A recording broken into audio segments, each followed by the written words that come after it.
कभी सोचा है कि न्यूज़, एडवर्टाइजमेंट्स या जो भी मीडिया मैसेजेस हम देखते सुनते हैं, वो हमें कैसे इन्फ्लुएंस करते हैं?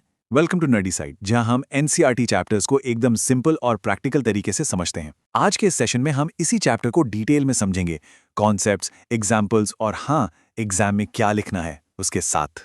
तो ये है आज का हमारा रोड मैप। हम इन 6 टॉपिक्स को एक एक करके कवर करेंगे। प्रिंट मीडिया की बारीकियों से लेकर इंटरनेट की दुनिया और उसकी चुनौतियों तक। इस तरह से एग्जाम्स के लिए आपका बेस एकदम मजबूत हो जाएगा। तो चलिए शुरू करते हैं।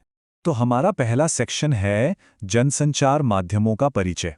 सबसे पहला सवाल तो यही उठता है कि भाई अलग-अलग मीडिया के लिए लिखने का तरीका अलग-अलग क्यों होता है? इसका जवाब ना बड़ा सीधा सा है, क्योंकि हर मीडियम का नेचर, उसका स्वभाव और उसकी ऑडियंस की ज़रूरतें अलग होती हैं। देखिए, हमारे पास मास कम्युनिकेशन के ये 4 मेन मीडियम हैं। पहला है प्रिंट, यानी अखबार और मैगजीन्स, जो पढ़ने के लिए है। दूसरा है रेडियो, जो सिर्फ सुनने के लिए है। तीसरा है टीवी, जो देखने और सुनने दोनों के लिए है। और चौथा इंटरनेट, जो एक तरह से इन तीनों का संगम है। इस पर आप पढ़ भी सकते हैं, सुन भी सकते हैं और देख भी सकते हैं। अच्छा, अब जरा हर मीडियम की खूबियों और खामियों को समझते हैं। देखिए, प्रिंट की सबसे बड़ी ताकत है स्थायित्व, मतलब आप इसे आराम से सोच समझकर कभी भी पढ़ सकते हैं। लेकिन इसकी एक कमजोरी भी है, ये उनके लिए नहीं है जो पढ़ लिख नहीं सकते, और इसमें आप तुरंत हुई घटना की खबर नहीं दे सकते।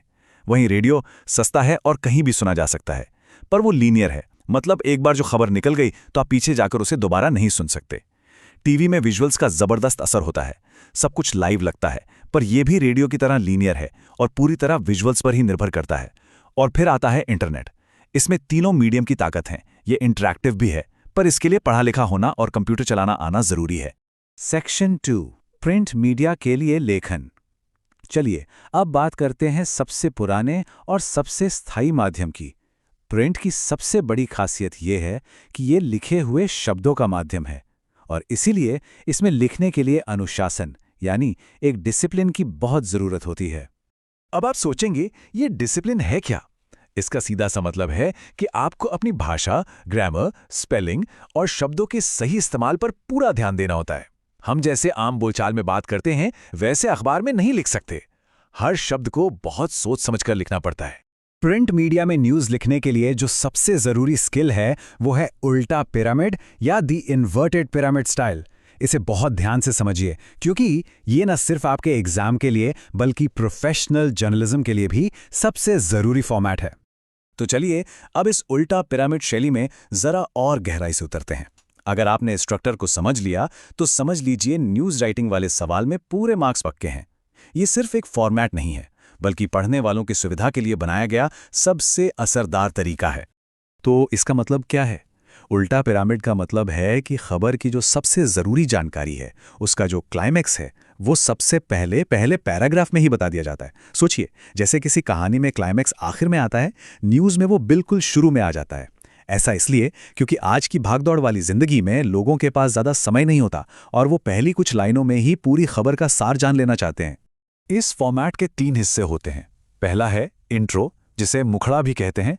इसमें खबर के सबसे ज़रूरी फैक्ट्स होते हैं, क्या, कब, कहाँ, कैसे। दूसरा हिस्सा है बॉडी, जिसमें खबर को डिटेल में एक्सप्लेन किया जाता है। और आखिर में आता है क्लोजिंग, जिसमें कम ज़रूरी जानकारी होती है।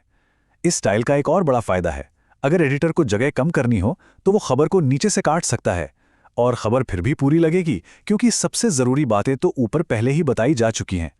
और ये देखिए, एक परफेक्ट एग्जाम्पल। पहली ही लाइन में सब कुछ साफ है। क्या हुआ? बस दुर्घटना। कहाँ हुआ? उन्नाव जिले में। क्या नतीजा निकला? 20 लोगों की मौत हो गई। कौन थे वे?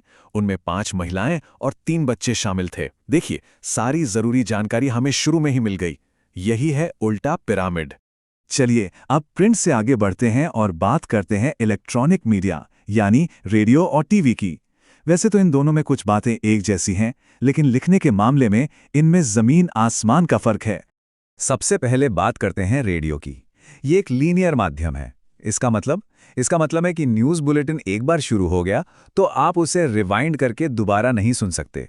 इसीलिए स्क्रिप्ट ऐसी होनी चाहिए जो एक बार में सुनकर समझ आ जाए। भाषा एकदम सरल हो और कॉपी साफ सुथरी टाइप्ड हो, ताकि न्यूज़ पढ़ने वाला उसे आसानी से पढ़ सके। एक बात हमेशा याद रखिए, रेडियो में शब्द और आवाज़ ही सब कुछ हैं। ये स्लाइड रेडियो और टीवी के बीच का सबसे बड़ा फर्क बिल्कुल साफ-साफ दिखाती है। रेडियो जो है वो शब्दों और आवाज का खेल है। शब्द ही सुनने वाले के दिमाग में तस्वीर बनाते हैं। वहीं टीवी दृश्यों का खेल है। यहाँ तस्वीरें यानी विजुअल्स मेन होते हैं और शब्द बस उन्हें समझाने का काम करते हैं।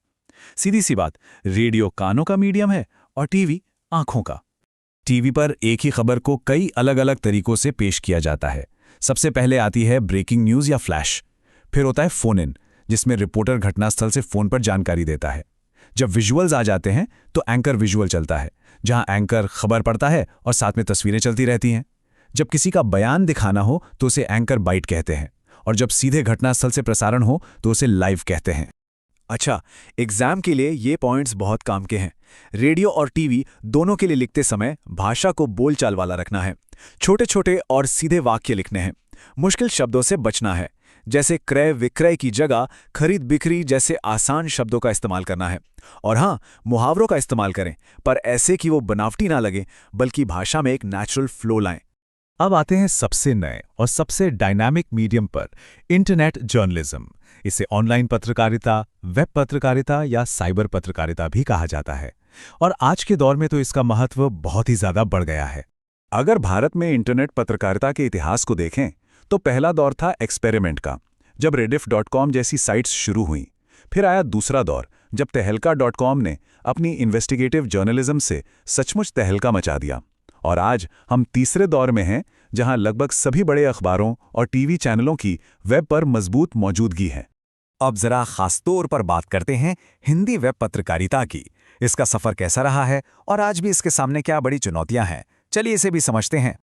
हिंदी में नेट पत्रकारिता की शुरुआत वेब दुनिया नाम के पोर्टल से हुई, जिसे हिंदी का पहला संपूर्ण पोर्टल भी माना जाता है। इसके बाद जागरण, अमर उजाला जैसे बड़े अखबारों ने भी अपने वेब एडिशन शुरू किए।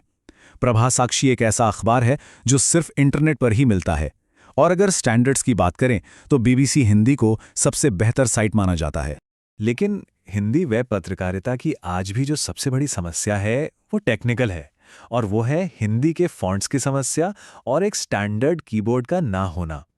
अलग अलग फॉन्ट होने की वजह से कई बार हिंदी की वेबसाइट्स ठीक से खुलती भी नहीं है। जब तक कीबोर्ड का मानकीकरण यानी स्टैंडर्डाइजेशन नहीं होगा, ये प्रॉब्लम बनी रहेगी। और हाँ, अगर आपको इस चैप्टर से जुड़े ज़रूरी सवाल, नोट्स और एग्जाम के लिए खास मटेरियल चाहिए तो आप हमारा टेलीग्राम चैनल ज्वाइन कर सकते हैं। उसका लिंक आपको पिन कमेंट में मिल जाएगा। और अगर आपको बाकी चैप्टर्स की भी डिटेल एक्सप्लेनेशन चाहिए तो चैनल पर उनके अलग से वीडियोस भी मौजूद हैं। तो आज के इस सेशन में हमने प्रिंट, रेडियो, टीवी और इंटरनेट, इन चारों माध्यमों के लिए लिखने के तरीकों को अच्छी तरह से समझा। हमने उल्टा पिरामिड जैसे ज़रूरी फॉर्मेट को भी डिटेल में देखा और ये भी जाना कि हर मीडियम के लिए भाषा कैसी होनी चाहिए। अब जब आप थ्योरी समझ गए हैं तो क्या आप अगले कदम के लिए तैयार हैं? और वो कदम है प्रैक्टिस। क्योंकि एक बात हमेशा याद रखिए, अभिव्यक्ति माध्यम में थ्योरी से ज्यादा प्रैक्टिस ही काम आती है। तो लिखते रहिए और सीखते रहिए। कभी सोचा है कि ये जो न्यूज़, एडवर्टाइजमेंट्स या मीडिया मैसेजेस होते हैं, ये हम पर असर कैसे डालते हैं? वेलकम टू नर्डी साइड, जहां हम एनसीईआरटी चैप्टर्स को एकदम सिंपल और प्रैक्टिकल तरीके से समझते हैं। तो आज हम अभिव्यक्ति और माध्यम के एक बहुत ही ज़रूरी चैप्टर को डिटेल में समझने वाले हैं, इसके कॉन्सेप्ट्स, एग्जाम्पल्स और हाँ, एग्जाम पॉइंट्स के साथ। तो देखिए, आज का हमारा सफर कुछ ऐसा रहेगा। हम सबसे पहले पत्रकारीय लेखन के बेसिक्स को समझेंगे, फिर समाचार और फीचर लिखने की कला पर बात करेंगे।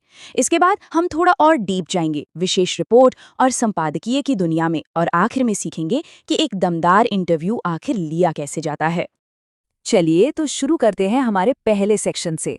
सबसे पहले तो ये समझना बहुत ज़रूरी है कि आखिर ये पत्रकारीय लेखन है क्या चीज़ और इसकी ज़रूरत पड़ती ही क्यों है। देखिए, पत्रकारिता की सबसे बड़ी ताकत है उसकी कलम। इसका मेन काम सिर्फ खबर देना नहीं है, बल्कि लोगों को सही जानकारी देकर जागरूक बनाना, उन्हें एजुकेट करना और हाँ, कभी-कभी मनोरंजन करना भी है। आप कह सकते हैं कि अखबार हमारे लिए दुनिया में झांकने वाली एक खिड़की की तरह काम करते हैं। तो एकदम आसान शब्दों में कहें तो, जब कोई पत्रकार अखबार, टीवी या रेडियो के लिए कुछ लिखता है ताकि इन्फॉर्मेशन लोगों तक पहुंचे, बस उसी को पत्रकारीय लेखन कहते हैं। इसका मकसद बिल्कुल साफ है, सूचना पहुंचाना। अब ये जो काम करते हैं यानी पत्रकार, वो भी 3 तरह के होते हैं। पहले पूर्णकालिक, जो किसी अखबार या चैनल के रेगुलर एम्प्लॉय होते हैं। दूसरे होते हैं अंशकालिक या स्ट्रिंगर, जिन्हें हर खबर या असाइनमेंट के हिसाब से पैसे मिलते हैं। और तीसरे होते हैं फ्रीलांसर, जो किसी एक ऑर्गेनाइजेशन से बंधे नहीं होते बल्कि आज़ाद होकर काम करते हैं। और हाँ, ये कुछ सीक्रेट्स हैं जो एक अच्छे लेखन के लिए बहुत ज़रूरी हैं, खासकर एग्जाम के पॉइंट ऑफ व्यू से। हमेशा छोटे और सिंपल सेंटेंस यूज़ करें। भाषा ऐसी हो जो आम आदमी भी समझ सके। फालतू के शब्दों से बचें और याद रखें, अच्छा लिखने के लिए अच्छा पढ़ना भी बहुत ज़रूरी है। और अगर चाहें तो अपनी भाषा को इंटरेस्टिंग बनाने के लिए मुहावरों का इस्तेमाल भी कर सकते हैं। ठीक है, तो अब जब हमने अच्छे लेखन के सीक्रेट्स जान लिए हैं, तो चलिए पत्रकारिता की सबसे फंडामेंटल स्किल यानी समाचार लेखन की बात करते हैं। और इसका सबसे मशहूर फॉर्मूला है उल्टा पिरामिड। तो ये उल्टा पिरामिड स्टाइल आखिर है क्या? ये बहुत सिंपल है। इसका मतलब है कि खबर की सबसे ज़रूरी बात यानी जो क्लाइमैक्स है, वो कहानी के शुरू में ही बता दिया जाता है। सारी इंपॉर्टेंट इन्फॉर्मेशन पहले पैराग्राफ में और बाकी की डिटेल्स उसके बाद घटते हुए क्रम में आती हैं। इसकी बनावट को आप 3 हिस्सों में बांटकर समझ सकते हैं। सबसे ऊपर है इंट्रो या लीड, जिसमें पूरी खबर का निचोड़ होता है। बीच में आती है बॉडी, जहां खबर को डिटेल में समझाया जाता है। और आखिर में होता है समापन, जिसमें कम ज़रूरी जानकारी या एक्स्ट्रा बातें होती हैं। किसी भी समाचार का दिल होते हैं ये 6 ककार: क्या, कौन, कहाँ, कब, क्यों और कैसे। एक पूरी खबर में इन सभी सवालों का जवाब होना ही चाहिए। और याद रखने वाली बात यह है कि उल्टा पिरामिड स्टाइल के हिसाब से पहले 4 ककार यानी क्या, कौन, कहाँ और कब का जवाब तो इंट्रो में ही मिल जाना चाहिए, ताकि पढ़ने वाले को तुरंत खबर का अंदाजा हो जाए। समाचार लिखना तो सीख लिया, लेकिन पत्रकारिता सिर्फ तथ्यों तक ही सीमित नहीं है। अब बात करते हैं फीचर लेखन की, जो राइटिंग का एक ज्यादा क्रिएटिव और कहानी वाला अंदाज है। तो फीचर क्या है? ये एक ऐसा लेख है जो सिस्टमैटिक, क्रिएटिव और आत्मनिष्ठ यानी सब्जेक्टिव होता है। सब्जेक्टिव का मतलब है कि इसमें लेखक के अपने विचार और भावनाएं भी शामिल हो सकती हैं। इसका मकसद सिर्फ इन्फॉर्मेशन देना नहीं, बल्कि पढ़ने वाले का मनोरंजन करना और उसे एक कहानी का एहसास दिलाना भी है। तो यहाँ सबसे इम्पोर्टेंट सवाल ये आता है कि समाचार और फीचर में फ़र्क क्या है। देखिए, समाचार होता है ऑब्जेक्टिव यानी सिर्फ तथ्य बताता है, जबकि फीचर होता है सब्जेक्टिव। समाचार उल्टा पिरामिड स्टाइल में लिखा जाता है। फीचर की कोई तय शैली नहीं होती, वो एक कहानी की तरह भी शुरू हो सकता है। समाचार की एक शब्द सीमा होती है, पर फीचर अक्सर लंबे होते हैं। ये अंतर एग्जाम में अक्सर पूछा जाता है, तो इसे ध्यान से समझिएगा। अब हम पत्रकारिता के और भी गंभीर रूपों की तरफ बढ़ते हैं, विशेष रिपोर्ट और विचारपरक लेखन। यहाँ सिर्फ सूचना नहीं, बल्कि गहरी छानबीन और एनालिसिस पर जोर होता है। देखिए, एक विशेष रिपोर्ट किसी आम खबर से कहीं ज़्यादा गहरी होती है। इसे लिखने के लिए किसी भी मुद्दे पर डीप इन्वेस्टिगेशन और रिसर्च की जाती है। जो फैक्ट्स मिलते हैं उन्हें एनालाइज किया जाता है और फिर लॉजिक और फैक्ट्स के साथ एक रिपोर्ट तैयार की जाती है। और इसी जिम्मेदारी को महात्मा गांधी के इस कथन से बेहतर कौन समझा सकता है? निरंकुश कलम समाज के विनाश का कारण बन सकती है, लेकिन अंकुश भीतर का होना चाहिए। इसका मतलब है कि जब कोई अपने विचार लिखता है तो उसकी कलम पर बाहरी दबाव नहीं, बल्कि उसकी अपनी नैतिकता का अंदर का कंट्रोल होना चाहिए। अच्छा, विचारपरक लेखन के भी कई रूप हैं जो हमें अखबार के एडिटोरियल पेज पर देखने को मिलते हैं। चलिए इन्हें एक एक करके समझते हैं। इन तीनों में फर्क समझना बहुत जरूरी है। संपादकीय किसी भी मुद्दे पर अखबार की अपनी राय होती है, जिसे एडिटर या एडिटोरियल टीम लिखती है। स्तंभ या कॉलम किसी जाने माने लेखक या किसी विषय के एक्सपर्ट द्वारा लिखा जाता है। और संपादक के नाम पत्र ये हम और आप जैसे आम पाठक लिखते हैं, जो जनता की राय को दिखाता है। चलिए अब इस सफर के आखिरी पड़ाव पर चलते हैं। पत्रकारिता में जानकारी इकट्ठा करने का एक बहुत सीधा और असरदार तरीका है इंटरव्यू यानी कि साक्षात्कार। एक इंटरव्यू सिर्फ सवाल जवाब का एक सेशन नहीं है, ये एक मकसद के साथ की गई बातचीत होती है, जिससे किसी व्यक्ति के विचार, उसकी कहानी या किसी विषय पर गहरी जानकारी निकाली जाती है। ये अपने आप में एक कला है। एक अच्छा इंटरव्यू लेने के लिए तैयारी बहुत ज़रूरी है। सबसे पहले जिस विषय और व्यक्ति का इंटरव्यू लेना है, उस पर अच्छी तरह रिसर्च करें। फिर सवालों की एक लिस्ट तैयार करें।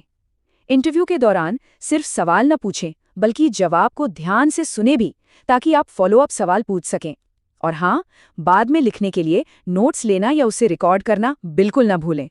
अगर आपको इस चैप्टर के ज़रूरी सवाल, नोट्स और एग्जाम ओरिएंटेड मटेरियल चाहिए, तो हमारा टेलीग्राम चैनल ज्वाइन कर सकते हैं। लिंक आपको पिन्ड कमेंट में मिल जाएगा।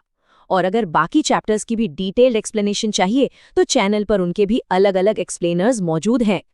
तो आज हमने पत्रकारीय लेखन की पूरी दुनिया को समझा है। हमने समाचार के उल्टा पिरामिड से लेकर फीचर की कहानी तक और विशेष रिपोर्ट की गहराई से लेकर संपादकीय के विचारों तक हर रूप को डिटेल ने जाना। याद रखिएगा, ये सभी फॉर्मेट्स एग्जाम के लिए बहुत जरूरी हैं। अब अगला कदम है लिखने की प्रैक्टिस करना, क्योंकि अभिव्यक्ति और माध्यम में प्रैक्टिस ही सबसे ज्यादा इंपॉर्टेंट होती है। और जाते जाते एक सवाल आपके लिए छोड़ रहा हूं।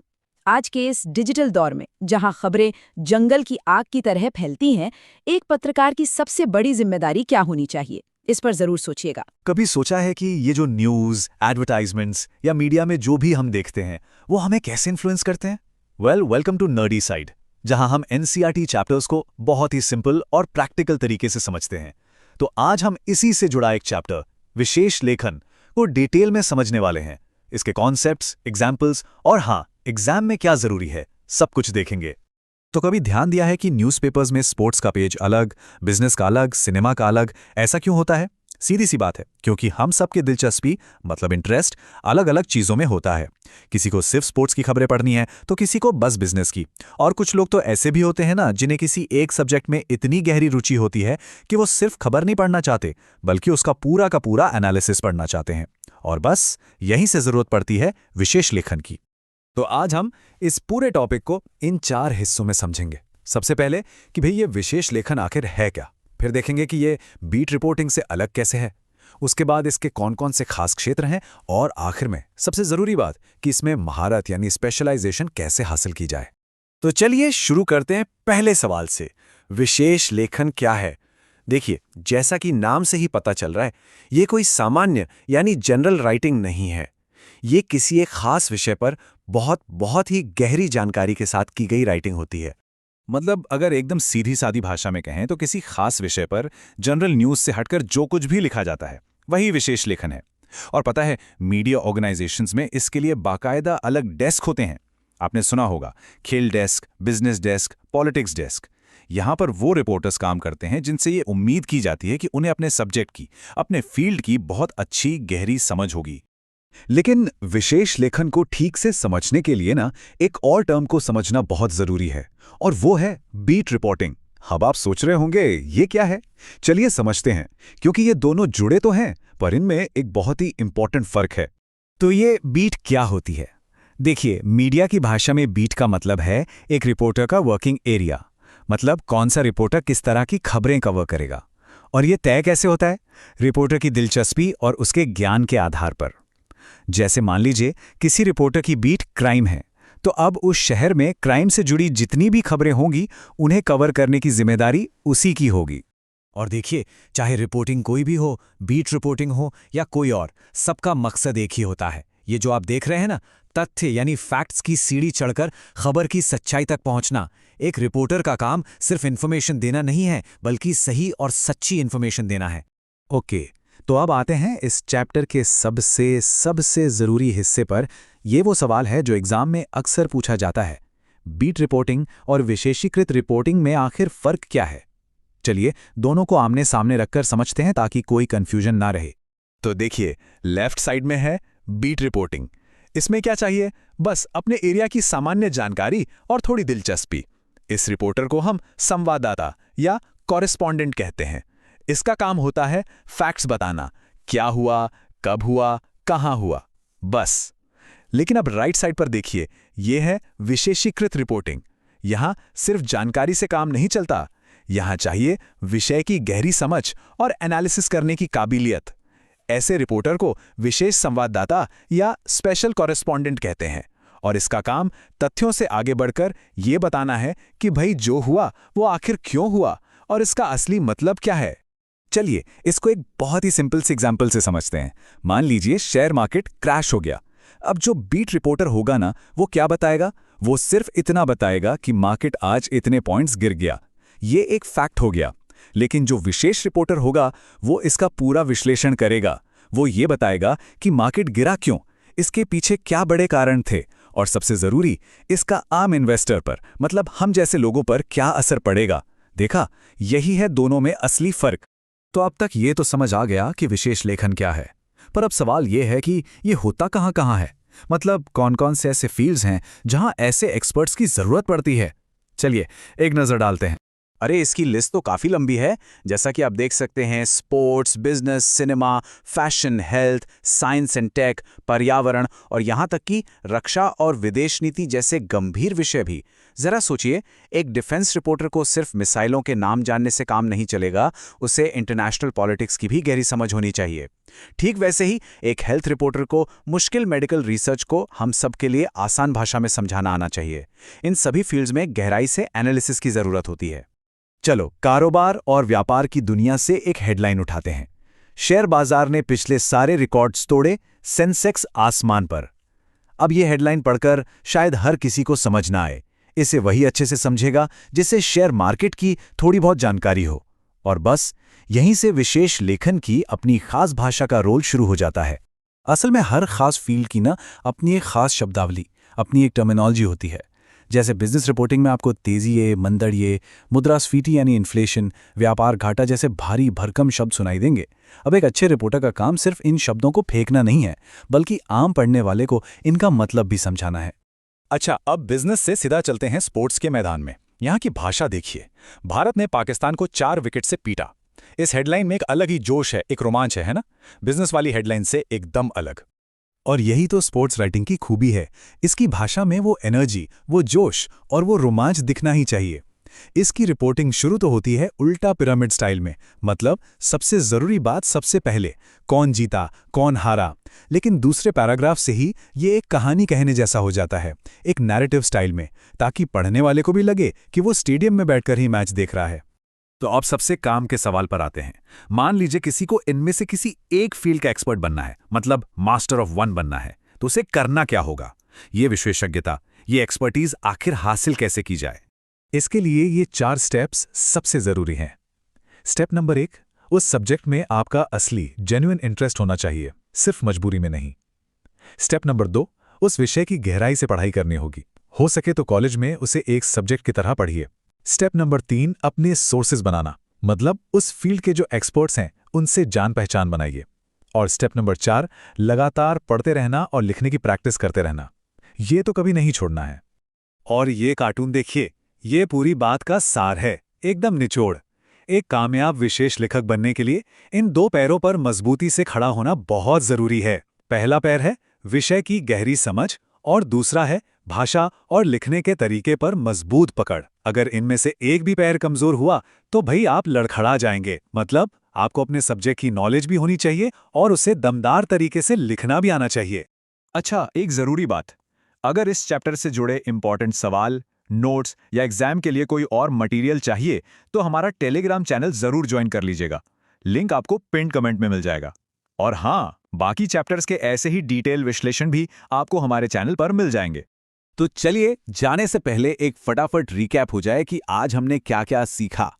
हमने समझा कि विशेष लेखन असल में है क्या, फिर बीट और विशेषीकृत रिपोर्टिंग का बहुत जरूरी फर्क जाना। हमने ये भी देखा कि स्पेशलाइज्ड राइटिंग के अलग-अलग क्षेत्र कौन से हैं, और आखिर में एक्सपर्ट बनने के लिए क्या-क्या करना पड़ता है, ये भी समझा। तो इस पूरे विश्लेषण में हमने इस चैप्टर के कॉन्सेप्ट्स, एग्जाम्पल्स और एग्जाम के लिए जरूरी पॉइंट्स को डिटेल में समझ लिया है। पर अब सवाल है, अगला स्टेप क्या? तो एक बात हमेशा याद रखिएगा, अभिव्यक्ति और माध्यम में सिर्फ सुनकर या पढ़कर काम नहीं चलता। इसमें अच्छे मार्क्स लाने के लिए सबसे जरूरी है राइटिंग की प्रैक्टिस करना। तो जो कुछ भी आज सीखा है उसे लिखने की प्रैक्टिस जरूर की। कभी सोचा है कि ये जो न्यूज़, एडवर्टाइजमेंट्स या मीडिया मैसेजेस हम रोज देखते हैं, ये हमें इन्फ्लुएंस कैसे करते हैं? अच्छा, वेलकम टू नर्डी साइड। यहाँ हम एनसीईआरटी चैप्टर्स को ना बहुत ही सिंपल और प्रैक्टिकल तरीके से समझते हैं। तो आज हम कैसे बनती है कविता, इस चैप्टर को बिल्कुल डिटेल में समझेंगे। उसके कॉन्सेप्ट्स, एग्जाम्पल्स और हाँ, एग्जाम में काम आने वाले पॉइंट्स, सब कुछ। तो हाँ, सवाल यही है कि एक कविता आखिर बनती कैसे है? मतलब ये एक ऐसा प्रोसेस है जो कभी कभी तो जादू जैसा लगता है ना, और कभी एक पहेली जैसा। तो ये चैप्टर बस इसी पहेली को सुलझाने वाला है। कविता बनने का जो पूरा प्रोसेस है उसे हमारे लिए काफी आसान बना देगा।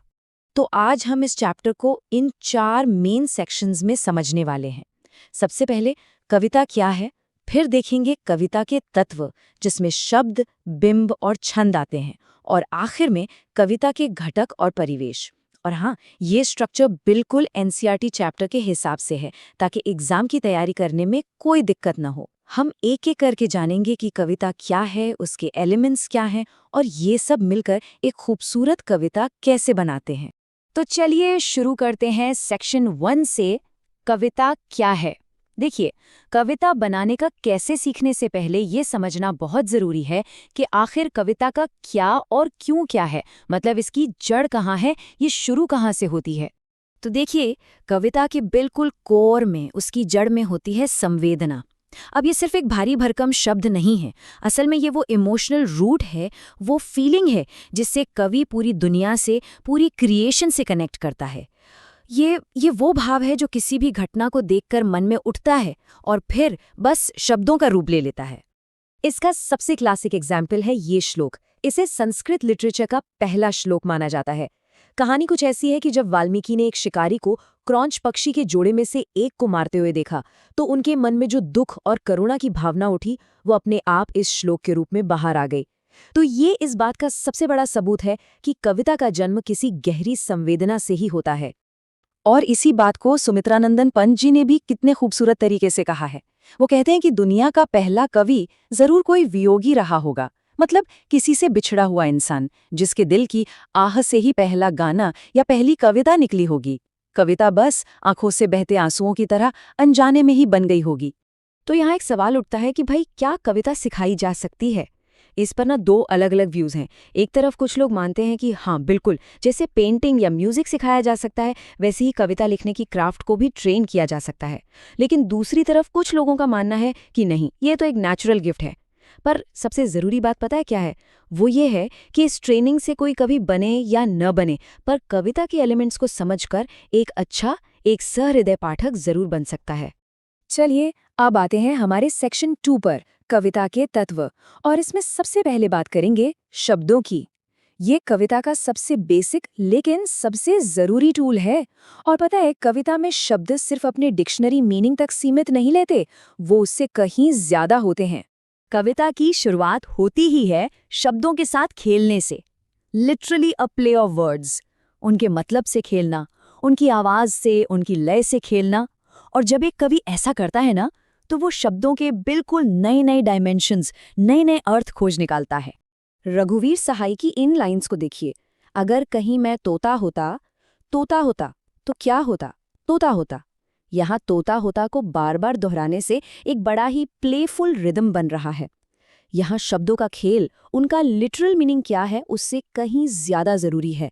ये जो साउंड और फील है ना, वही कविता का असली अनुभव कराता है।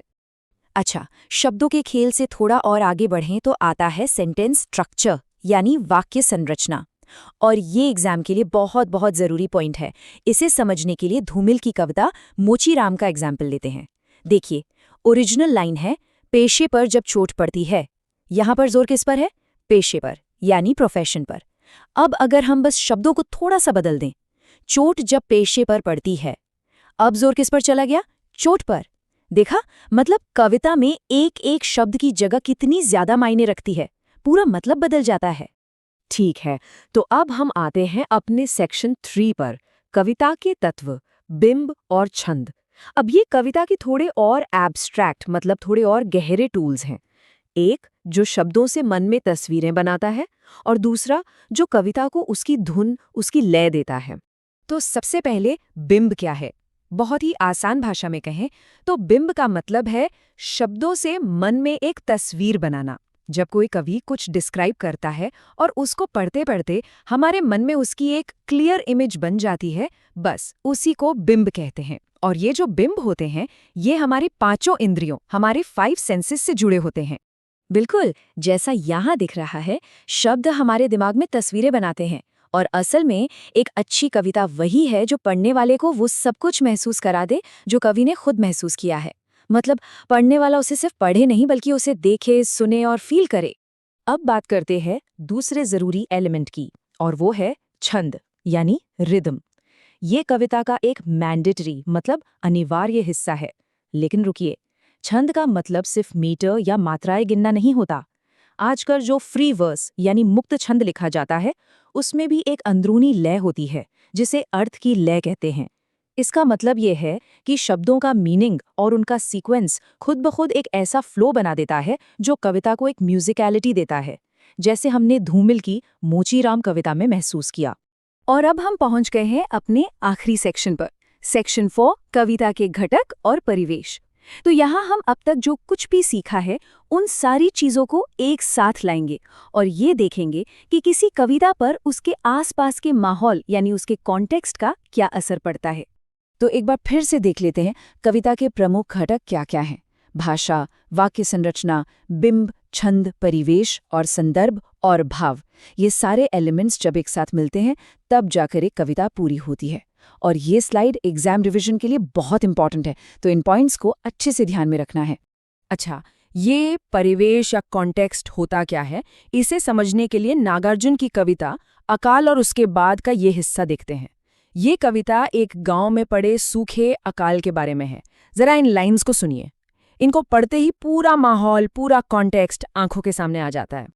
अब ये कंपैरिजन हमें दिखाता है कि परिवेश यानी कॉन्टेक्स्ट शब्दों के चुनाव पर कैसे असर डालता है। देखिए, जब नागार्जुन गांव के अकाल की बात कर रहे हैं तो वो चूल्हा, चक्की, कानी कुतिया जैसे बिल्कुल सरल, देहाती यानी तद्भव शब्द इस्तेमाल करते हैं। लेकिन सोचिए, अगर वही कवि हिमालय की सुंदरता का वर्णन कर रहा होता तो भाषा अपने आप संस्कृत से निकले हुए तत्सम शब्दों वाली हो जाती। तो इससे क्या पता चलता है कि कॉन्टेक्स्ट ही तय करता है कि कविता की भाषा कैसी होगी ताकि वो ऑथेंटिक लगे। और हाँ, अगर इंपॉर्टेंट क्वेश्चंस, नोट्स और एग्जाम ओरिएंटेड मटेरियल चाहिए तो हमारा टेलीग्राम चैनल ज्वाइन कर सकते हैं। उसका लिंक पिन्ड कमेंट में दिया हुआ है। चैनल पर बाकी चैप्टर्स के डिटेल्ड एक्सप्लेनेशन भी मिल जाएंगे। तो चलिए फटाफट एक रिकैप कर लेते हैं, हमने आज क्या क्या समझा। सबसे पहले, कविता का जन्म संवेदना यानी इमोशन से होता है। फिर शब्द, बिंब और छंद इसके सबसे जरूरी टूल्स हैं। और आखिर में स्ट्रक्चर और कॉन्टेक्स्ट मिलकर कविता को उसका फाइनल शेप देते हैं। और इन सभी कंपोनेंट्स को समझने से हम एक बेहतर पाठक बनते हैं। तो इस चैप्टर के कॉन्सेप्ट्स, एग्जाम्पल्स और एग्जाम के लिए जो भी इंपॉर्टेंट पॉइंट्स थे वो सब हमने डिटेल में समझ लिए हैं। अब नेक्स्ट स्टेप क्या है? वो है राइटिंग प्रैक्टिस, क्योंकि अभिव्यक्ति माध्यम में प्रैक्टिस बहुत बहुत इंपॉर्टेंट होती है। थ्योरी को समझना एक बात है, पर उसे लिखकर देखना ही अच्छे मार्क्स लाने का सबसे पक्का तरीका। कभी आपने सोचा है कि न्यूज़, एडवर्टीजमेंट्स या मीडिया के जो मैसेजेस होते हैं वो हमें इन्फ्लुएंस कैसे करते हैं? नर्डी साइड में आपका स्वागत है, जहां हम एनसीईआरटी चैप्टर्स को एकदम सिंपल और प्रैक्टिकल तरीके से समझते हैं। तो आज हम नाटक लिखने के व्याकरण को डिटेल में समझेंगे, इसके कॉन्सेप्ट्स, एग्जाम्पल्स और हाँ, एग्जाम में का जरूरी है वो सब कुछ। तो चलिए इसी सवाल से शुरू करते हैं। मतलब कहानी है, कविता है, नॉवल है, ये सब तो लिटरेचर के ही फॉर्म्स है, राइट? तो फिर एक नाटक लिखने के लिए एक अलग से ग्रामर की, एक अलग व्याकरण की जरूरत ही क्यों पड़ती है? यही इस चैप्टर का मेन सवाल है और चलिए इसी को समझने की कोशिश करते हैं। तो इस पूरे चैप्टर में हम क्या क्या कवर करने वाले हैं, एक नज़र डालते हैं। पहले हम समझेंगे कि नाटक को एक विजुअल आर्ट फॉर्म क्यों कहते हैं। फिर बात करेंगे टाइम की, कि एक प्ले में टाइम का क्या चक्कर है। इसके बाद हम वर्ड्स और डायलॉग्स की पावर को समझेंगे और देखेंगे कि एक नाटक का स्ट्रक्चर कैसे बनता है। और हाँ, कॉन्फ्लिक्ट यानी टकराव क्यों जरूरी है ये भी जानेंगे। और आखिर में बात करेंगे जानदार कैरेक्टर्स और उनकी भाषा की। ऑलराइट, तो शुरू करते हैं हमारे पहले और सबसे ज़रूरी पॉइंट से। आखिर वो कौन सी चीज़ है जो एक प्ले को, एक नाटक को बाकी सबसे अलग कर देती है? वो है इसका विजुअल होना, इसका आंखों से देखा जाना। दृश्य काव्य, ये शब्द बहुत इंपॉर्टेंट है। हमारी इंडियन ट्रेडिशन में नाटक को यही कहा गया है। अब इसका मतलब क्या है? सीधा सा मतलब है कि ये एक ऐसा लिटरेचर है जो सिर्फ लिखे हुए रूप में, मतलब कागज पर, अधूरा है। ये पूरा तब होता है जब इसे स्टेज पर एक्टर्स को परफॉर्म करते हैं और हम सब यानी ऑडियंस उसे अपनी आंखों से देखते हैं, तब जाकर वो पूरा होता है। तो अगर हम एक कहानी और एक नाटक को आमने सामने रखें तो असल फर्क क्या है? देखिए, जब आप कोई कहानी या नॉवल पढ़ते हैं तो वो कहाँ चलती है? आपके दिमाग में, आपकी इमेजिनेशन में, है ना? लेकिन एक नाटक, वो तो असल में स्टेज पर हमारी आंखों के ठीक सामने होता है। कहानी का फाइनल प्रोडक्ट है वो लिखी हुई किताब, पर नाटक का फाइनल प्रोडक्ट है उसकी परफॉर्मेंस। और बस यही वो सबसे बड़ा, सबसे बेसिक फर्क है जो इसे बाकी सबसे अलग बनाता है। ठीक है, अब आगे बढ़ते हैं। नाटक लिखने में एक बहुत बड़ी चुनौती भी है और एक खासियत भी, और वो है टाइम, यानी समय का बंधन। पता है, हमारे बहुत पुराने ग्रंथ नाट्य शास्त्र में भरत मुनि ने एक बड़ी इंटरेस्टिंग बात कही थी। उन्होंने सजेस्ट किया था कि नाटक का हर एक्ट, मतलब हर हिस्सा, करीब 48 मिनट का होना चाहिए। ये एक तरह की गाइडलाइन थी। क्यों? ताकि ऑडियंस का ध्यान बना रहे, वो बोर ना हो। तो आप सोच सकते हैं कि कितने पुराने जमाने से ही टाइम मैनेजमेंट को इंपॉर्टेंस दी जाती थी। तो इस टाइम लिमिट का नाटक पर असर क्या होता है? बहुत गहरा असर होता है। सबसे पहली बात, नाटक हमेशा ऑलवेज प्रेजेंट टेंस में होता है। कहानी चाहे 100 साल पुरानी हो या 100 साल आगे की, जब वो स्टेज पर परफॉर्म होगी तो वो अभी इसी पल में होगी। दूसरी चीज, ऑडियंस को उसे एक ही सिटिंग में शुरू से आखिर तक देखना होता है। आप कोई नॉवल पढ़ते पढ़ते बीच में बुकमार्क लगा के छोड़ सकते हैं कि चलो कल पढ़ लेंगे, पर नाटक के साथ ऐसा नहीं कर सकते, राइट? चलिए, अब बात करते हैं नाटक के सबसे जरूरी हिस्से की, जिसे नाटक का शरीर भी कहा जाता है, यानी उसके शब्द, उसके डायलॉग्स। नाट्य शास्त्र में कहा गया है, वाचिक अर्थात बोले जाने वाले शब्द को नाटक का शरीर कहा गया है। मतलब डायलॉग्स ही प्ले की बॉडी हैं। सोचिए, एक नॉवल में लेखक पूरा पूरा पैराग्राफ लिख सकता है माहौल को डिस्क्राइब करने के लिए, पर नाटक में शब्द सिर्फ डिस्क्रिप्शन के लिए नहीं होते, वो एक्शन ओरिएंटेड होते हैं। हर डायलॉग कहानी को आगे धक्का देता है। और यहीं पर एक बहुत ही कमाल का कॉन्सेप्ट आता है, जिसे कहते हैं सबटेक्स्ट। अच्छा, सबसे दमदार नाटक कौन से होते हैं? वो जिनमें जो बोला जा रहा है उससे ज्यादा पावरफुल वो होता है जो नहीं बोला जा रहा है। बस इसी को सबटेक्स्ट कहते हैं। मतलब डायलॉग्स के पीछे छिपे हुए मीनिंग्स, छिपी हुई फीलिंग्स। जब कोई कैरेक्टर कह तो कुछ रहा है पर उसका असली मतलब कुछ और है, वही सबटेक्स्ट है। और यही चीज नाटक को एक गहराई देती है। तो अब हमने विजुअल्स की बात कर ली, टाइम की बात कर ली, डायलॉग्स की बात कर ली। अब सवाल यह है कि इन सबको एक साथ जोड़ा कैसे जाए। यहीं पर एक प्ले राइटर की असली स्किल सामने आती है। वो सिर्फ एक राइटर नहीं होता, बल्कि एक बहुत स्मार्ट एडिटर भी होता है। तो एक प्ले राइटर का काम क्या है? पहला स्टेप, वो कहानी में से इंपॉर्टेंट घटनाओं और सीन्स को चुनता है। दूसरा स्टेप, उन्हें एक सही सीक्वेंस में लगाता है। ऐसा सीक्वेंस जिससे कहानी धीरे धीरे शुरू हो, आगे बढ़े और फिर अपने क्लाइमैक्स तक पहुंचे। ये बिल्कुल एक सफर की तरह है, और इस सफर में कौन सा मोड़ कब आएगा, ये तय करना ही राइटर का क्राफ्ट है। और जब ये सब कुछ, मतलब सही स्ट्रक्चर, दमदार कैरेक्टर्स और पावरफुल डायलॉग्स एक साथ स्टेज पे आते हैं, तो वो एक जिंदा एक्सपीरियंस बन जाते हैं। जब हर चीज अपनी सही जगह पर हो, तो एक नाटक सिर्फ एक कहानी नहीं रह जाता, वो एक यादगार अनुभव बन जाता है। अच्छा, अब एक और जरूरी सवाल, एक नाटक को दिलचस्प कैसे बनाया जाए, उसमें जान कैसे फूंकी जाए? जवाब है टकराव से, कॉन्फ्लिक्ट से। यह एक बड़ा गहरा सवाल है। एक अच्छा नाटक क्या करता है? क्या वो जैसी दुनिया चल रही है उसे वैसे ही एक्सेप्ट कर लेता है, या फिर उस पर सवाल उठाता है? सच कहूं तो एक अच्छे नाटक की आत्मा इसी सवाल के जवाब में है। देखिए, एक पावरफुल नाटक हमेशा किसी न किसी असंतोष से, किसी बेचैनी से या किसी विरोध से पैदा होता है। वो स्टेटस को, मतलब जो जैसा चल रहा है, उसे चैलेंज करता है। आप सोचिए, अंधायुग या तुगलक जैसे नाटक आज भी क्यों रेलेवेंट है? क्योंकि वो सवाल उठाते हैं, वो हमें सोचने पर मजबूर करते हैं। जो नाटक बस हाँ में हाँ मिलाते हैं, वो अक्सर वक्त के साथ भुला दिए जाते हैं। थिएटर असल में विरोध का एक बहुत मजबूत मीडियम है। चलिए, अब हम अपनी बातचीत के आखिरी हिस्से पर आ गए हैं, और यहां हम बात करेंगे उन लोगों की जो कहानी को स्टेज पर जिंदा करते हैं, यानी हमारे कैरेक्टर्स और उनकी भाषा। एक बात हमेशा याद रखनी चाहिए, नाटक के कैरेक्टर्स सिर्फ हीरो या विलेन के खांचे में फिट नहीं होने चाहिए। जैसे असल जिंदगी में हम सब होते हैं, हम में कुछ अच्छा होता है, कुछ बुरा होता है, बिल्कुल वैसे ही कैरेक्टर्स को फ्लैट नहीं होना चाहिए, उन्हें मल्टी डायमेंशनल होना चाहिए, बिल्कुल असली इंसानों की तरह, कॉम्प्लेक्स। तो एक जिंदा कैरेक्टर क्या होता है? पहली बात, वो स्टीरियोटाइप नहीं होता। दूसरी बात, वो सिचुएशन के हिसाब से एक्ट और रिएक्ट करता है। और सबसे जरूरी बात, राइटर को जो मैसेज देना है वो कैरेक्टर्स की आपसी बातचीत और उनके टकराव से खुद ब खुद निकलना चाहिए। ऐसा नहीं लगना चाहिए कि कैरेक्टर सिर्फ राइटर का माउथपीस बनकर उसके विचार बोल रहा है। और आखिर में आती है भाषा। देखिए, नाटक की भाषा चाहे सिंपल हो या बहुत मुश्किल, सबसे ज़रूरी है कि वो कैरेक्टर और माहौल के हिसाब से नेचुरल लगे, ऑथेंटिक लगे। मतलब अगर कोई राजा के कैरेक्टर है और वो सड़क वाली भाषा बोल रहा है तो वो अजीब लगेगा, राइट? और वैसे ही अगर कोई आम इंसान बहुत भारी भरकम साहित्यिक भाषा बोल रहा है तो वो भी जमेगा नहीं। तो भाषा का सही होना बहुत ज़रूरी है। अच्छा, एक ज़रूरी बात, अगर आपको इस चैप्टर से जुड़े इंपॉर्टेंट सवाल, नोट्स या एग्जाम के लिए कोई और मटेरियल चाहिए तो आप हमारा टेलीग्राम चैनल ज्वाइन कर सकते हैं। उसका लिंक आपको पिन्ड कमेंट में मिल जाएगा। और हाँ, बाकी चैप्टर्स के डिटेल्ड एक्सप्लेनेशंस भी आपको चैनल पर मिल जाएंगे। तो चलिए फटाफट से रीकैप करते हैं कि हमने आज क्या क्या सीखा।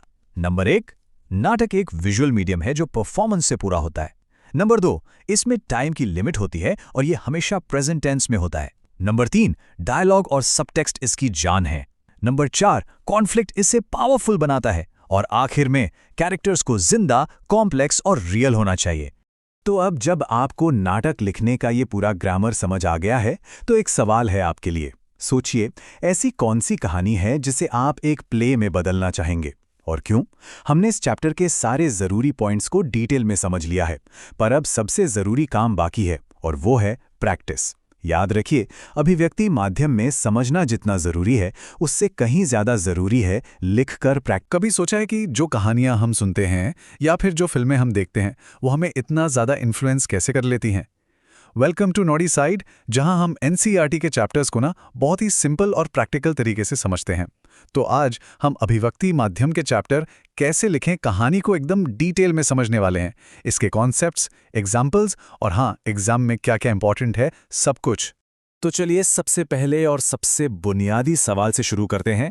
आखिर ये कहानी होती क्या है?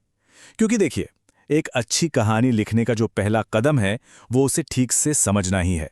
आज की हमारी पूरी बातचीत इन 5 हिस्सों में बटी होगी। हम कहानी की परिभाषा से शुरू करेंगे, फिर उसके ज़रूरी एलिमेंट्स को समझेंगे, कैरेक्टर्स और कॉन्फ्लिक्ट की बात करेंगे और आखिर में एक एग्जाम्पल का एनालिसिस भी करेंगे ताकि सब कुछ एकदम क्लियर हो जाए। तो शुरू करते हैं हमारे पहले सेक्शन से, कहानी क्या है। इससे पहले कि हम कहानी लिखने की टेक्निक्स पर जाएं, ये समझना बहुत ज़रूरी है कि कहानी का असल में मतलब क्या होता है। तो अगर टेक्स्ट बुक डेफिनेशन की बात करें तो कहानी क्या है? ये किसी घटना, किसी कैरेक्टर या किसी प्रॉब्लम का एक क्रोनोलॉजिकल अकाउंट है, मतलब एक क्रम से चलने वाला ब्यौरा। और हाँ, एक कहानी में कुछ चीज़ें तो होनी ही चाहिए, जैसे कि एक सेटिंग जिसे हम परिवेश कहते हैं, एक कॉन्फ्लिक्ट यानी द्वंद्व, कहानी का स्टेप बाय स्टेप डेवलपमेंट और आखिर में एक क्लाइमैक्स जिसे हिंदी में कहते हैं चरम उत्कर्ष। सच तो ये है कि कहानी सुनाना और सुनना हम इंसानों की एक बहुत ही नेचुरल आदत है। जरा सोचिए, हम दिन भर में कितनी ही छोटी बड़ी कहानियां अपने दोस्तों को सुनाते हैं या फिर उनसे सुनते हैं। इसीलिए तो कहा जाता है कि हम सबके अंदर कहीं ना कहीं एक कहानीकार छिपा हुआ है। और कहानी का इतिहास भी उतना ही पुराना है जितना कि खुद इंसान का। देखिए, पुराने जमाने में कथावाचक होते थे जो युद्ध, प्रेम और बदले के किस्से सुनाया करते थे। ये किस्से सच्ची घटनाओं पर बेस्ड होते थे, लेकिन सुनने वालों को मजा आए इसलिए उसमें कल्पना भी मिला दी जाती थी। धीरे धीरे यही कला रिटन फॉर्म में आई और ज्यादा स्ट्रक्चर्ड हो गई। चलिए अब आते हैं दूसरे सेक्शन पर, कहानी के जरूरी तत्व। ये वो बिल्डिंग ब्लॉक्स हैं जिनसे मिलकर एक अच्छी कहानी तैयार होती है। और हाँ, एग्जाम पॉइंट ऑफ व्यू से ये सेक्शन बहुत इंपॉर्टेंट है। तो सबसे पहला और सबसे जरूरी तत्व है कथानक, यानी कि प्लॉट। कथानक को आप कहानी का एक शुरुआती नक्शा या ढांचा समझ सकते हैं जिसे लेखक सबसे पहले बनाता है। इसी से लेखक को कहानी का परिवेश, उसके पात्र और उसकी मेन प्रॉब्लम ये सब मिलता है। कथानक को समझने का सबसे अच्छा तरीका है एक आर्किटेक्ट का एग्जाम्पल। जैसे एक आर्किटेक्ट कोई भी बिल्डिंग बनाने से पहले कच्चा सा नक्शा बनाता है ना, बिल्कुल वैसे ही एक लेखक कहानी लिखने से पहले अपने मन में एक प्लॉट तैयार करता है। यही कहानी की असली नींव होती है। तो सवाल यह है कि प्लॉट बनता कैसे है। इसकी शुरुआत होती है एक ऑब्जर्वेशन से। मान लीजिए लेखक ने अस्पताल के बाहर किसी मरीज को देखा। फिर आती है इमेजिनेशन, जहां लेखक उस अस्पताल के सिस्टम के बारे में, उस मरीज की जिंदगी के बारे में सोचने लगता है। और आखिर में लेखक अपना उद्देश्य तय करता है कि उसे सिर्फ उस मरीज का दर्द दिखाना है या फिर इसे किसी बड़े सोशल इशू से जोड़ना है। और एक बात जो कहानी को एकदम असली और इंटरेस्टिंग बनाती है वो है उसका देशकाल और वातावरण, यानी टाइम, प्लेस और एटमॉस्फेयर। अगर कहानी अस्पताल की है तो वहाँ का माहौल, वहाँ की आवाज़ें, लोगों के बीच के रिश्ते, सब कुछ रियल लगना चाहिए। तभी तो पढ़ने वाला उस पर यकीन कर पाएगा। अब आते हैं हमारे तीसरे सेक्शन पर, पात्र और उनका चरित्र चित्रण। देखिए, अगर कथानक कहानी का कंकाल है ना, तो पात्र यानी कैरेक्टर्स उसकी आत्मा होते हैं। उन्हीं से कहानी में जान आती है। अच्छा, अब यहाँ पर कहानी लिखने का एक गोल्डन रूल आता है जो बहुत जरूरी है। शो डोंट टेल, मतलब दिखाओ, सिर्फ बताओ मत। देखिए, सिर्फ ये कह देना कि मुरलीधर बड़ा दानी है उतना इफेक्टिव नहीं है, है ना? लेकिन सोचिए, जब हम ये दिखाते हैं कि मुरलीधर ने ठंड से कांपते हुए एक गरीब को अपनी शॉल दे दी, तो पढ़ने वाला खुद ही समझ जाता है कि मुरलीधर कितना दानी है। सीधी सी बात है, एक्शंस हमेशा शब्दों से ज्यादा पावरफुल होते हैं। तो एक कैरेक्टर को दिखाने के कई तरीके हो सकते हैं, उनके कामों से, उनके डायलॉग से, या फिर इस बात से कि दूसरे कैरेक्टर्स उनके बारे में क्या कह रहे हैं। यहां तक कि उनकी आदतों और हॉबीज से भी उनके कैरेक्टर का पता चलता है। एक अच्छा लेखक इन सभी तरीकों का इस्तेमाल करके कैरेक्टर को रियल बनाता है। अब बात करते हैं कहानी के इंजन की, यानी द्वंद्व और क्लाइमैक्स। ये वो एलिमेंट हैं जो कहानी को आगे बढ़ाते हैं और पढ़ने वाले की क्यूरियोसिटी बनाए रखते हैं। ये लाइन बहुत बहुत जरूरी है। द्वंद्व यानी कॉन्फ्लिक्ट ही कहानी को आगे धकेलता है। अगर सब कुछ एकदम आसानी से हो जाए, कोई रुकावट ही ना आए, तो कहानी तो शुरू होने से पहले ही खत्म हो जाएगी। दो ऑपोजिट ताकतों का टकराव, किसी गोल को पाने में आने वाली मुश्किलें, या फिर मन के अंदर की लड़ाई, ये सब द्वंद्व ही तो है। अब जरा इस कोट को देखिए। ये गांव से भागे हुए एक प्रेमी जोड़े की कहानी का हिस्सा है। लड़का बीमार है और वो रुकना चाहता है, लेकिन लड़की को डर लग रहा है। यहां उनके बीच एक साफ साफ डिसएग्रीमेंट दिख रहा है, एक द्वंद्व है। और यही तनाव कहानी में क्यूरियोसिटी पैदा करता है कि आगे क्या होगा। कहानी का द्वंद्व जब बढ़ते बढ़ते उस पॉइंट पे पहुंच जाता है जहां वो सबसे ज्यादा इंटेंस होता है, उसे ही क्लाइमैक्स या चरम उत्कर्ष कहते हैं। यहां एक बात का ध्यान रखना चाहिए, क्लाइमैक्स ऐसा हो जो पढ़ने वाले को सोचने पर मजबूर कर दे, उससे कोई उपदेश या भाषण जैसा महसूस ना हो, वरना कहानी का सारा असर ही खत्म हो जाता है। चलिए, अब तक हमने जो भी कुछ सीखा है ना, उसे एक एग्जाम्पल पर अप्लाई करके देखते हैं। इस सेक्शन में हम एक कहानी के हिस्से का एनालिसिस करेंगे और देखेंगे कि उसमें ये सारे एलिमेंट्स कैसे काम कर रहे हैं। ये उसी कहानी का एक हिस्सा है जिसका जिक्र हमने पहले भी किया था। दो प्रेमी हैं जो गांव से भागकर शहर आ गए हैं। लड़का एक पुल पर मजदूरी करके गुजारा कर रहा है। यहां से कहानी की सेटिंग और कैरेक्टर्स का इंट्रोडक्शन हो रहा है। तो अगर हम इस हिस्से को एनालाइज करें तो हमें क्या मिलता है? देशकाल यानी सेटिंग है शहर की, एक पुल और अस्पताल के पास का इलाका। पात्र कौन है? दो गरीब प्रेमी जो घर से भागे हुए हैं। और द्वंद्व यानी कॉन्फ्लिक्ट क्या है? वो ये है कि लड़का बीमार पड़ गया है और लड़की को अकेले में डर लग रहा है। देखिए कैसे लेखक ने बस कुछ ही शब्दों में कहानी की पूरी दुनिया हमारे सामने खड़ी कर दी। एग्जाम के लिए एक जरूरी बात याद रखिए, कथानक, पात्र चित्रण और द्वंद्व जैसी जो की डेफिनेशंस हैं और हर एलिमेंट का जो स्ट्रक्चर है उसे अच्छे से याद कर लें। इनसे जुड़े सवाल अक्सर एग्जाम में पूछे जाते हैं। और अगर आपको इंपॉर्टेंट क्वेश्चंस, नोट्स और एग्जाम से जुड़ा हुआ मटेरियल चाहिए तो हमारा टेलीग्राम चैनल ज्वाइन कर सकते हैं। उसका लिंक पिन्ड कमेंट में दिया हुआ है। और हाँ, अगर बाकी चैप्टर्स के डिटेल एक्सप्लेनर्स चाहिए तो वो भी चैनल पर अवेलेबल हैं। तो इस पूरे एक्सप्लेनर में हमने कहानी के कॉन्सेप्ट्स, उसके एग्जाम्पल्स और एग्जाम के लिए जो ज़रूरी पॉइंट्स हैं उन्हें डिटेल में समझा। अब जब कहानी के सारे तत्व पता चल गए हैं तो सवाल ये उठता है कि अब कौन सी कहानी लिखी जाए।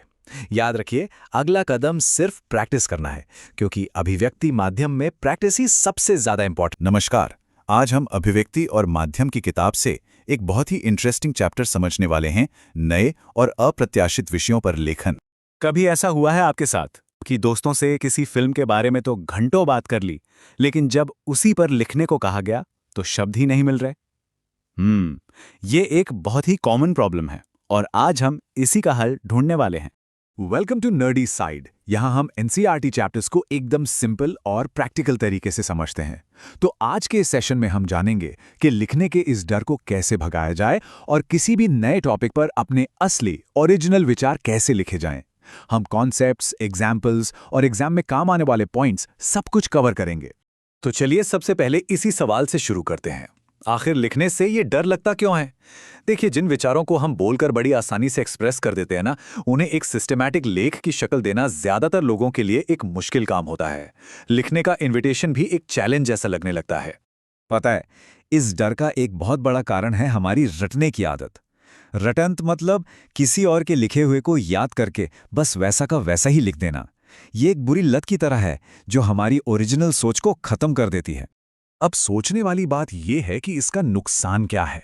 जब हम पहले से तैयार मटेरियल पर डिपेंडेंट हो जाते हैं तो हमें असल में ओरिजिनली सोचने और लिखने की प्रैक्टिस करने का मौका ही नहीं मिलता, और यही डिपेंडेंसी हमारी अपनी लिखने की एबिलिटी को बढ़ने ही नहीं देती। तो इस रटने की आदत से छुटकारा कैसे मिलेगा? इसका सबसे अच्छा तरीका है अप्रत्याशित विषयों पर लिखना। ये वो टॉपिक्स होते हैं जिनके लिए कोई गाइड या पहले से लिखा हुआ आंसर मिलता ही नहीं है। आपको मौके पर ही अपने दिमाग का इस्तेमाल करके अपने विचारों को शब्दों में बदलना होता है। और यही तो असली प्रैक्टिस है। जब हम ऐसे टॉपिक्स पर लिखते हैं तो हम रटी रटाई बातों पर निर्भर नहीं रह सकते, हमें सोचना ही पड़ता है। यही प्रैक्टिस हमारी ओरिजिनल सोच और लिखने की क्षमता को बढ़ाती है और हमारा कॉन्फिडेंस जगाती है। ये विषय कुछ भी हो सकते हैं। आप अभी जहां बैठे हैं वहीं आसपास देखिए। हो सकता है आपके सामने की दीवार या उस पर टंगी घड़ी। और ये विषय कुछ गंभीर भी हो सकते हैं, जैसे टीवी सीरियल्स में महिलाओं का चित्रण या फिर शिक्षा की जरूरत। तो मतलब रेंज बहुत बड़ी है, एकदम साधारण चीजों से लेकर सोशल इश्यूज तक। ठीक है, अब सबसे जरूरी सवाल पर आते हैं। अगर एग्जाम में या कहीं भी ऐसा कोई अचानक से टॉपिक मिल जाए तो भाई लिखने की तैयारी करें तो करें कैसे? और मजे की बात यह है कि इसका कोई बना बनाया फॉर्मूला नहीं है। सोचिए, अगर फॉर्मूला होता तो शायद एआई या कंप्यूटर हमसे बेहतर लेखक बन जाते। लेकिन क्रिएटिविटी किसी फॉर्मूले में नहीं बनती, और यही तो इसे एक खास इंसानी गुण बनाता है। इस तरह के लेखन की एक खासियत है मैं शैली का इस्तेमाल। मतलब आप फर्स्ट पर्सन में लिख सकते हैं। इससे राइटिंग में एक पर्सनल टच, एक अपनापन और एक सच्ची आवाज आती है। ये बात एग्जाम के लिए जरूर याद रखिएगा। लेकिन फॉर्मूला ना होने का मतलब ये बिल्कुल नहीं है कि कोई तरीका नहीं है। एक सिंपल प्रोसेस है। सबसे पहले दिए गए टॉपिक को अपनी यादों और एक्सपीरियंसेस से कनेक्ट करने की कोशिश करें। फिर टॉपिक के हर पहलू पर गौर करें, उसे एनालाइज करें, और आखिर में जो भी विचार मन में आए हैं उन्हें एक लॉजिकल ऑर्डर में अरेंज करके लिख दें। चलिए अब इसे एक उदाहरण से समझते हैं जो आपकी किताब में भी दिया गया है। टॉपिक है दीवार घड़ी। अब देखते हैं कि इस एक ही टॉपिक पर कितने अलग अलग तरीकों से लिखा जा सकता है। पहला तरीका है अपनी यादों, अपनी मेमोरीज को बेस बनाना। लेखक दीवार घड़ी को देखता है और उसे एक फिल्म का सीन याद आ जाता है जहां हीरो हीरोइन एक घड़ियों की दुकान में मिलते हैं। ये तरीका लेखन को इमोशनल और डिस्क्रिप्टिव बनाता है। दूसरा तरीका थोड़ा फिलोसॉफिकल है। यहां लेखक घड़ी को देखकर समय के बड़े और गहरे सवाल पर सोचने लगता है कि भाई समय का कोई आदि अंत नहीं है, वो तो बस चलता रहता है। इससे लेखन में एक वैचारिक गहराई आ जाती है। और तीसरा तरीका है अवलोकन, यानी ऑब्जर्वेशन। इसमें लेखक घड़ी के रंग, रूप, उसकी आवाज और कमरे में उसकी मौजूदगी का एकदम बारीक विवरण देता है। ये तरीका लेखन को बहुत सजीव और क्रिएटिव बना देता है। तो इस स्लाइड में आप तीनों तरीकों का एक क्विक समरी देख सकते हैं। स्मृति आधारित लेखन इमोशनल होता है, दार्शनिक लेखन वैचारिक होता है, और अवलोकन आधारित लेखन में छोटी छोटी डिटेल्स होती हैं। सबसे जरूरी पॉइंट यह है कि एक ही विषय को देखने और लिखने के कई नजरिए हो सकते हैं। अब एक बात समझना बहुत जरूरी है, लिखने का तरीका हमेशा टॉपिक के हिसाब से बदलना चाहिए। दीवार घड़ी जैसा क्रिएटिव टॉपिक कल्पना और पर्सनल अनुभव की मांग करता है, लेकिन अगर विषय जातिवाद का जहर जैसा गंभीर सोशल इश्यू हो तो वहां आपको एनालिटिकल होना पड़ेगा, यानी तर्क और विश्लेषण के साथ लिखना होगा। ऐसे विषयों पर लिखते समय कल्पना से ज्यादा फैक्ट्स, तर्क और एक क्लियर ओपिनियन की जरूरत होती है। आपको समाज पर इसके असर, इसके कारणों और समाधानों के बारे में सोचना होगा। यहां एक ठोस विश्लेषण करना होगा, जैसा कि इस उदाहरण की पहली लाइन में ही एक मजबूत तर्क दिया गया है। चलिए, तो अब आपकी बारी है प्रैक्टिस करने की। ये कुछ विषय हैं जो आपकी किताब में भी दिए गए हैं। कोशिश कीजिए इनमें से किसी एक पर लिखने की, बिना किसी तैयारी के, सिर्फ अपने ओरिजिनल विचारों के साथ। और एक बात हमेशा याद रखिएगा, अभिव्यक्ति माध्यम रटने का सब्जेक्ट नहीं बल्कि अभ्यास करने का है। आप जितना ज्यादा प्रैक्टिस करेंगे, लिखने का डर उतना ही कम होता जाएगा और आपकी मौलिकता उतनी ही निखरेगी। और हाँ, अगर इस चैप्टर से जुड़े इंपॉर्टेंट क्वेश्चंस, नोट्स और एग्जाम ओरिएंटेड मटेरियल चाहिए तो हमारा टेलीग्राम चैनल ज़रूर ज्वाइन करें, लिंक आपको पिन कमेंट में मिल जाएगा। और अगर आपको बाकी चैप्टर्स की डिटेल एक्सप्लेनेशन चाहिए तो चैनल पर उनके अलग से वीडियोस भी अवेलेबल हैं। तो आज हमने क्या सीखा? हमने रटने की आदत को तोड़ने का तरीका सीखा और ये भी जाना कि अपने अनुभव, ऑब्जर्वेशंस और विचारों के दम पर किसी भी नए और अनजाने टॉपिक पर कॉन्फिडेंटली और ओरिजिनली कैसे लिखा जा सकता है। तो अगली बार जब कोई ऐसा अचानक मिला टॉपिक सामने आए तो घबराने के बजाय आपका पहला कदम क्या होना चाहिए, सोचिएगा ज़रूर। मिलते हैं अगले विश्लेषण में।